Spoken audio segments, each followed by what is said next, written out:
जय श्री राम दोस्तों, आज मैं आपको जय श्री राम जी का आधा लड्डू की कहानी सुना रही हूँ। एक बार पश्चिम बंगाल के श्रीखंड में नाम का एक भगवान का एक भक्त रहता था। श्री मुकुंद दास रहते थे। श्री मुकुंद दास के यहाँ भगवान श्री गोपीनाथ जी का श्री विग्रह श्री मूर्ति थी। वह उनकी बहुत ही सेवा करते थे। एक बार श्री मुकुंद दास जी को किसी कार्य के लिए बाहर जाना पड़ा था, इसलिए उन्होंने अपने पुत्र रघुनाथ को बुलाकर कहा कि गोपीनाथ जी की सेवा होती है, इसलिए बड़ी सावधानी से उनको भोग इत्यादि लगाना चाहिए। यह सब अपने पुत्र को बताकर श्री मुकुंद दास जी अपने कार्य के लिए चले गए। पिताजी के जाने के बाद रघुनंदन अपने मित्रों के साथ खेलने चले गए। दोपहर के समय माताजी ने आवाज़ देकर कहा कि अरे रघुनंदन, भोग तैयार है, आकर ठाकुर जी को भोग लगा दो। रघुनंदन खेल छोड़कर आए और हाथ पैर धोकर भोग की थाली श्री गोपीनाथ जी के आगे सजाई। श्री गोपीनाथ जी बोले, लो जी, आप ये खाइए, मैं कुछ देर में आकर थाली ले जाऊंगा। श्री रघुनंदन अभी बालक ही थे, इसलिए बड़े ही सरल भाव से रघुनंदन ने श्री गोपीनाथ जी से निवेदन किया। फिर वे खेलने चले गए। कुछ देर बाद उन्हें याद आया कि गोपीनाथ जी उनकी प्रतीक्षा कर रहे होंगे कि कब आप थाली लेने आएंगे। ऐसा सोचकर वह घर के मंदिर में आए। आकर देखा कि भोग तो ऐसे का ऐसा ही रखा है जैसा वह छोड़कर गए थे।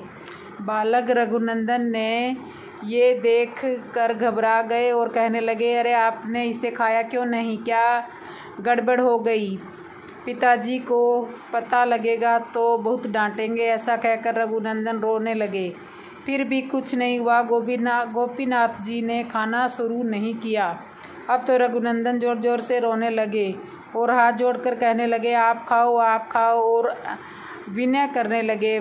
भक्त प्रेम के पाले पड़कर प्रभु को नियम बदलते देखा और श्री गोपीनाथ जी प्रकट हो गए। रघुनंदन के सामने बैठकर खाने लगे। खाने के उपरांत श्री गोपीनाथ जी फिर से मूर्ति बन गए। रघुनंदन ने खुशी खुशी थाली उठाई और माँ को दे दी।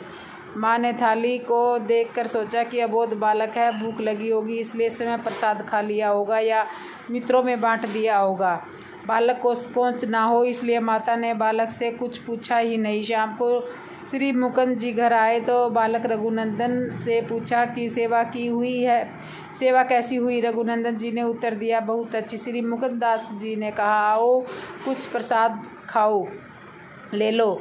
रघुनंदन ने उत्तर दिया, प्रसाद? वो तो गोपीनाथ जी सारा ही खा गए, कुछ छोड़ा ही नहीं है। सुनकर मुकुंद दास जी बहुत हैरान हुए। उन्हें पता था कि इतना नन्हा बालक झूठ नहीं बोल सकता। कुछ दिन बाद रघुनंदन को बुलाकर कहा कि मैंने आज भी किसी कार्य के लिए बाहर जाना, इसलिए गोपीनाथ जी की सेवा ढंग से करना। उस दिन की तरह श्री मुकुंद दास जी घर से बाहर चले गए, किंतु कुछ ही समय बाद भोग लगने से पहले वापस आ गए और घर में छिप गए। माता ने उस दिन विशेष लड्डू तैयार किए थे।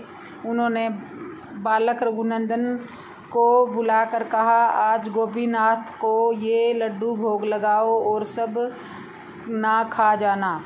बालक माँ की बात समझा नहीं, किंतु गोपीनाथ जी के पास भोग लेकर चला गया। मंदिर में जाकर लड्डू से भरा थाल गोपीनाथ जी के आगे सजाया और हाथ में लड्डू लेकर गोपीनाथ जी की ओर करते हुए बोले, माँ ने बहुत बढ़िया लड्डू बनाए हैं, मुझे खाने से मना किया है, आप खाओ, लो खाओ। रघुनंदन फिर से रोना आरंभ न कर दे, इसलिए गोपीनाथ जी ने हाथ बढ़ाया और लड्डू खाने लगे। अभी लड्डू आधा ही खाया था कि मुकुंद दास जी कमरे में आ गए। आधा लड्डू जो बच गया था वो गोपीनाथ जी के हाथ में ऐसे ही रह गया। यह देखकर मुकुंद दास जी प्रेम में विभोर हो गए। उनके नैनों से आंसुओं की धारा बहने लगी। कंठ गदगद हो गया और अति प्रसन्न होकर अपने रघुनंदन को गोद में उठा लिया।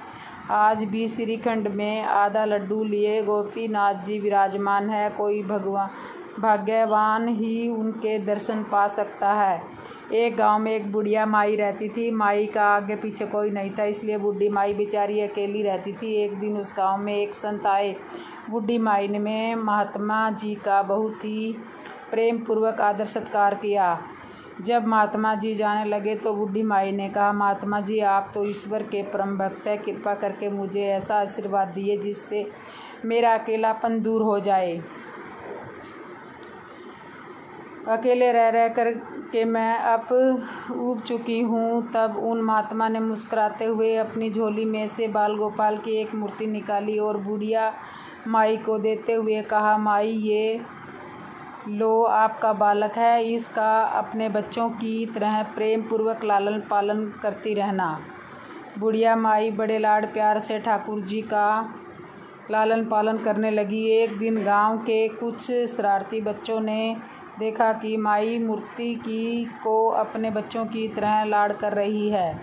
नटखट बच्चों को माई से हंसी मजाक करने की सूझी। उन्होंने माई से कहा, अरे मैया सुन, आज गांव में जंगल से एक भेड़िया घुस आया है जो छोटे बच्चों को उठाकर ले जाता है और मार कर खा जाता है। तू अपने लाल का ख्याल रखना, कहीं भेड़िया इसे उठाकर ना ले जाए। बुढ़िया माई ने अपने बाल गोपाल को उसी समय कुटिया में विराजमान किया और समय लाठी लेकर दरवाजे पर पहरा लगाने के लिए बैठ गई।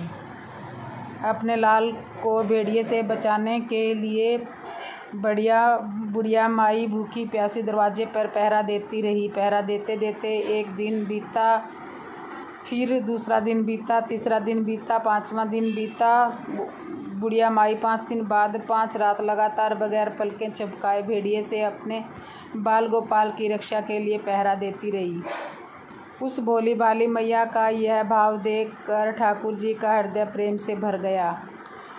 अब ठाकुर जी को मैया के प्रेम का प्रत्यक्ष रूप से आश्वासन करने की इच्छा हुई। भगवान बहुत ही सुंदर रूप धारण कर वस्त्र भूषणों से सुशोभित होकर माई के पास आए। ठाकुर जी के पाँव की आहट पाकर माई डर गई कि कहीं दुष्ट भेड़िया तो नहीं आ गया मेरे लाल को उठाने। माई ने लाठी उठाई और भेड़ियों को भगाने के लिए उठ खड़ी हुई। तब श्याम सुंदर ने कहा, मैया मैं हूँ, मैं तेरा वही बालक हूँ जिसकी तुम रक्षा करती हो। माई ने कहा, क्या? चल हट, तेरे जैसे बहुत देखे, तेरे जैसे सैकड़ों अपने लाल पर न्यौछावर कर दूँ। अब ऐसे मत कहिए, चल भाग जा यहाँ से। ठाकुर जी मैया के इस भाव और एकनिष्ठा को देखकर बहुत ही ज़्यादा प्रसन्न हो गए। ठाकुर जी मैया से बोले, अरे मेरी भोली मैया, मैं त्रिलोकीनाथ की भगवान हूँ, मुझसे जो चाहे वह मांग ले, मैं तेरी भक्ति में प्रसन्न हूँ। बुढ़िया माई ने कहा, अच्छा आप भगवान हो, मैं आपको सौ प्रणाम करती हूँ। कृपा करके मुझे यह वरदान दीजिए कि मेरे प्राण प्यारे लाल को भेड़िया न ले जाए। अब ठाकुर जी और ज़्यादा प्रसन्न होते हुए बोले, चल मैया, मैं तेरे लाल और तुझे अपने निज धाम के लिए ले चलता हूँ, वहाँ भेड़िया का कोई भय नहीं होगा। इस तरह प्रभु बुढ़िया माई को अपने निज धाम ले गए।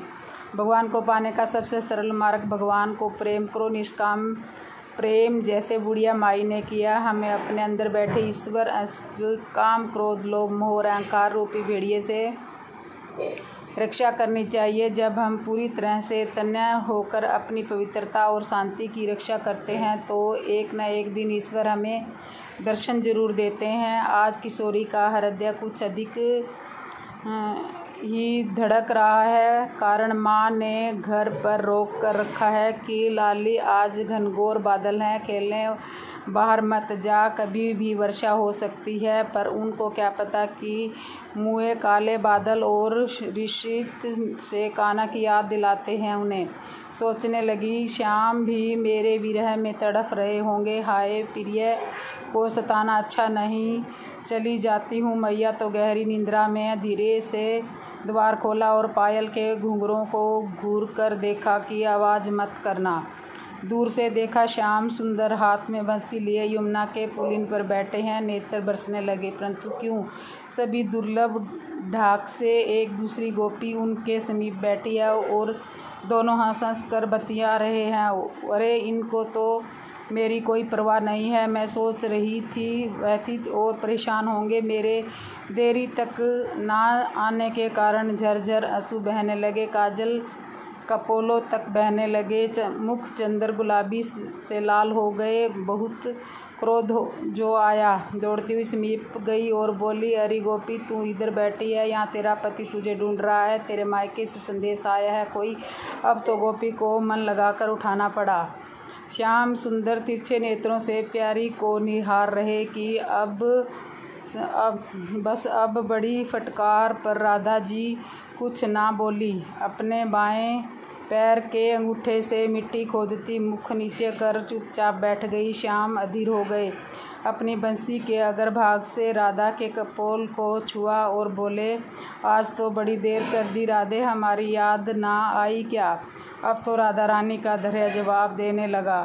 बंसी झटपट कर हाथ से छीन ली और मोटे मोटे मत्स्यकार नेत्रों से अश्रुपात करती बोली, आपको क्या, हमसे आपके प्रेम में दीवानी सैकड़ों गोपियां हैं जो आपके पास। अब तो श्याम सुंदर का धैर्य भी जवाब देने लगा। बोले, राधे, तुम जानती हो कि तुम मेरे लिए क्या हो। तुम्हारा स्थान इस जगत में कोई कभी नहीं ले सकता। वो तो तुम्हारा प्रेम देखने के लिए हमें ठिठोली की थी।